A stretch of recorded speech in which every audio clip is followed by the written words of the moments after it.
아버지가 돌아가신 지 벌써 3년.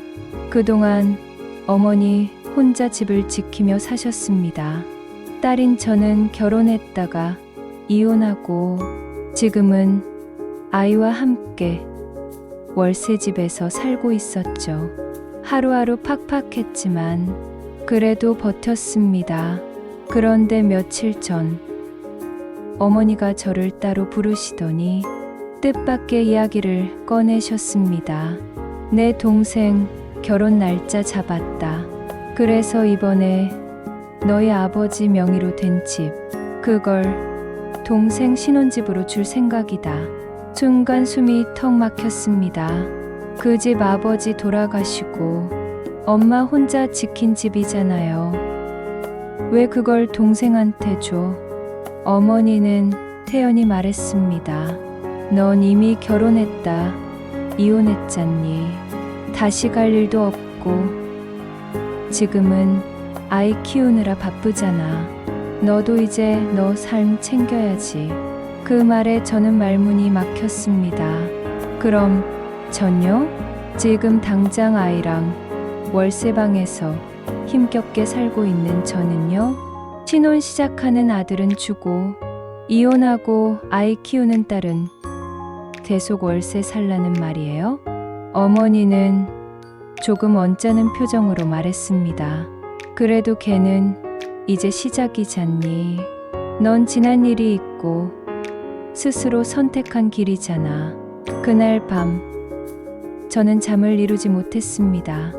아버지 기일에도 꼬박꼬박 챙기던 건 저였고 어머니가 아프셨을 땐 밤새 간호한 것도 저였습니다. 하지만 결국 집은 아들 몫이라니요.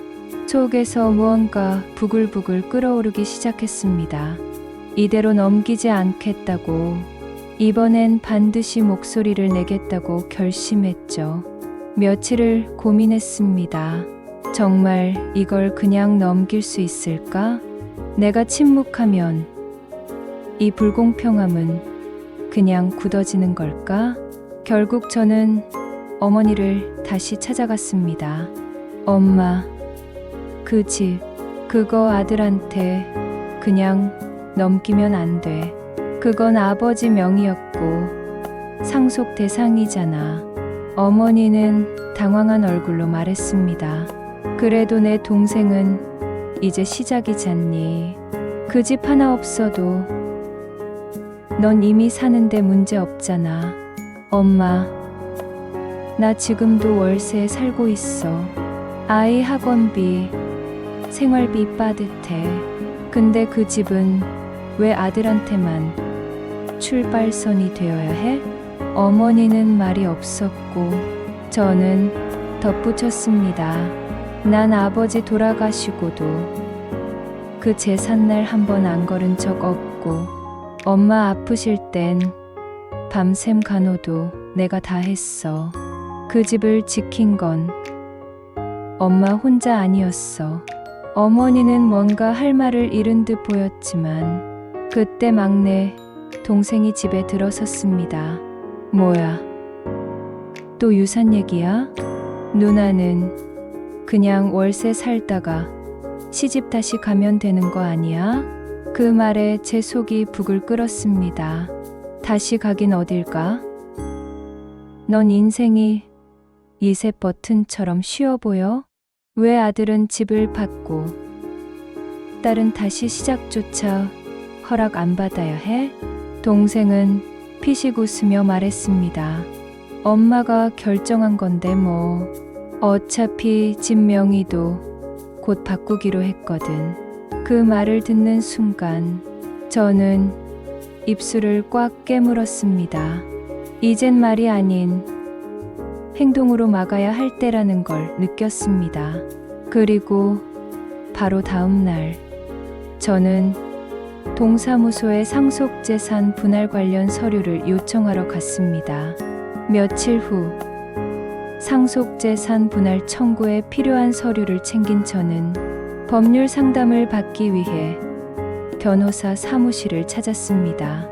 아버지 명의의 부동산이라면 모든 직계 자녀에게 동일한 권리가 있습니다. 혼인 여부나 경제 상황은 상속 비율과 무관해요. 그 말에 저는 고개를 끄덕이며 말했습니다. 그럼 동생에게 단독 증여하려면 제 동의가 필요하다는 말씀이시죠? 변호사는 단호하게 말했습니다. 네, 만약 어머니가 임의로 명예 이전을 진행하면 상속재산 분할을 요구하는 소송도 가능합니다. 그날 상담을 마친 뒤 저는 정중히 문을 닫고 나왔습니다. 그리고 바로 다음 날 어머니에게 다시 연락을 드렸습니다. 엄마, 거짓말인데 나도 법적으로 매목 요구할게. 어머니는 다급하게 말했습니다. 너 정말 이럴 거니? 가족끼리 법까지 끌어와서 가족이니까 더 공평해야 해. 왜 난 늘 뒷전이어야 해? 지금은 내 아이를 지켜야 할 때야. 며칠 뒤 어머니가 갑자기 쓰러지셨다는 연락을 받았습니다. 스트레스로 인한 실신이었죠. 병원에서 마주한 어머니는 초췌해 보였고 옆에서 지켜보던 동생은 대놓고 쏘아붙였습니다. 형편도 안 되면서 왜 욕심부려? 엄마까지 병원에 누워야 속이 시원했어? 저는 그 말을 듣고도 조용히 말했습니다. 그럼 넌 아버지 재산을 당연히 네 거라고 생각해? 내 목 찾겠다는데 왜 죄인이 돼야 해? 동생은 더 이상 아무 말도 하지 못했고 저는 어머니 곁에 앉아 조용히 물수건을 짜며 말했습니다. 엄마, 나 이제 달라질 거야. 희생만 하고 사는 딸. 이젠 그만할래. 며칠 뒤 어머니의 상태는 조금씩 회복되기 시작했습니다. 그 사이 저는 상속분에 대한 내용을 정리해 정식으로 서류를 작성했고 형식적인 가족 간 합의가 아닌 정당한 절차를 요구했습니다. 그 사실을 들은 동생은 집에 찾아와 말했습니다. 누나, 진짜 그렇게까지 해야겠어? 엄마도 힘든데 이걸 굳이. 저는 단호하게 말했습니다. 지금이라도 공평하게 나누자. 난 그 집을 달라는 게 아니라 내가 받을 권리를 주장하는 거야. 동생은 말문이 막힌 듯 한참을 서 있다가 고개를 숙였습니다. 미안해. 나도 너무 당연하게 생각했나 봐. 그 순간 저는 그간의 억울함이 조금씩 풀려가는 걸 느꼈습니다. 며칠 후 어머니가 퇴원하신 날 온 가족이 함께 모인 자리에서 어머니가 입을 열었습니다. 내가 잘못 생각했더라. 딸이라고 이혼했다고. 그런 건 아무것도 아닌데 미안하다.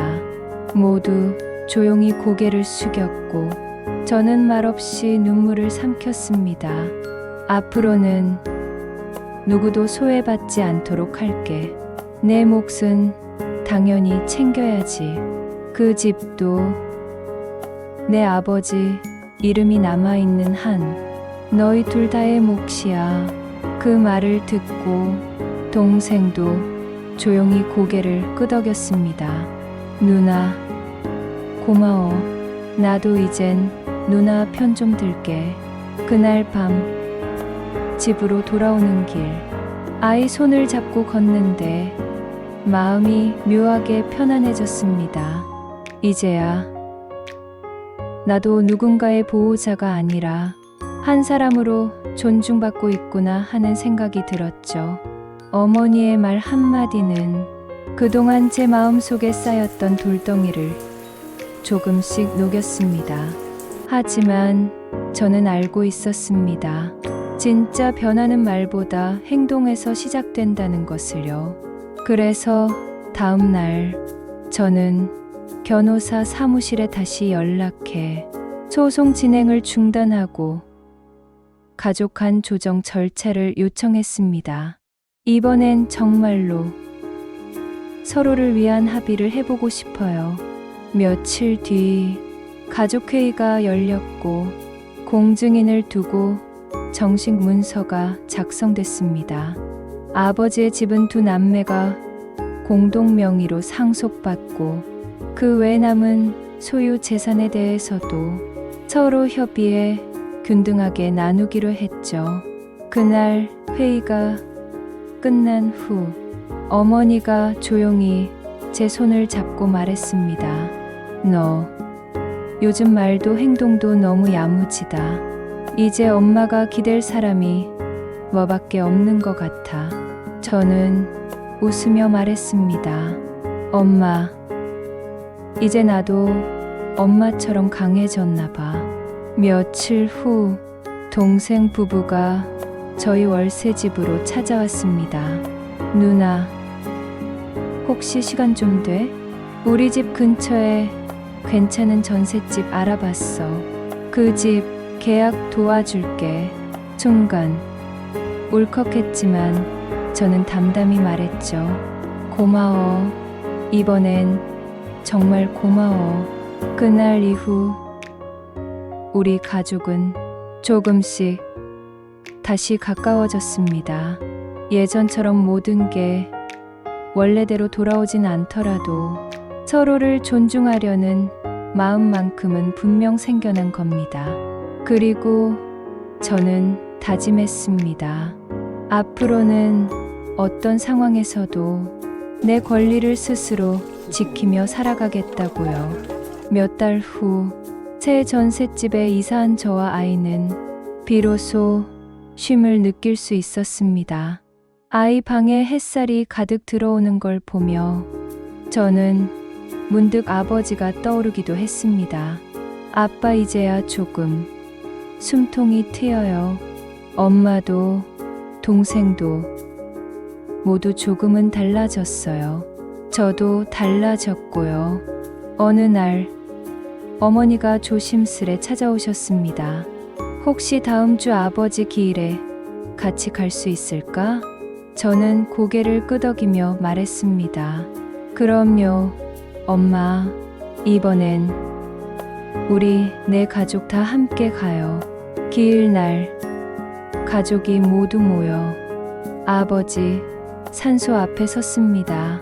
묵념을 마친 후 어머니는 조용히 말씀하셨습니다. 여보, 나 많이 배웠어요. 딸이 이렇게 잘 자란 거 이제야 제대로 알아봤네요. 동생도 고개를 숙이며 말했습니다. 아버지, 누나한테 진심으로 잘할게요. 가족끼리는 서로 아껴야죠. 그 말을 듣는 순간 가슴 한켠이 뭉클해졌습니다. 가족이라면 당연하다고 믿었던 것들이 이제야 하나씩 제자리를 찾아가고 있었던 겁니다. 교훈 메시지. 가족이라는 이름 아래 누군가는 늘 양보만 하고 있진 않으셨나요? 사랑이라는 말로 외면된 권리, 침묵이라는 이름으로 지워진 상처, 더는 참지 않아도 됩니다. 존중은 요구해야 비로소 시작되고 가족도 공평하게 지켜져야 합니다. 진심은 말로만이 아니라 행동으로 보여야 하니까요.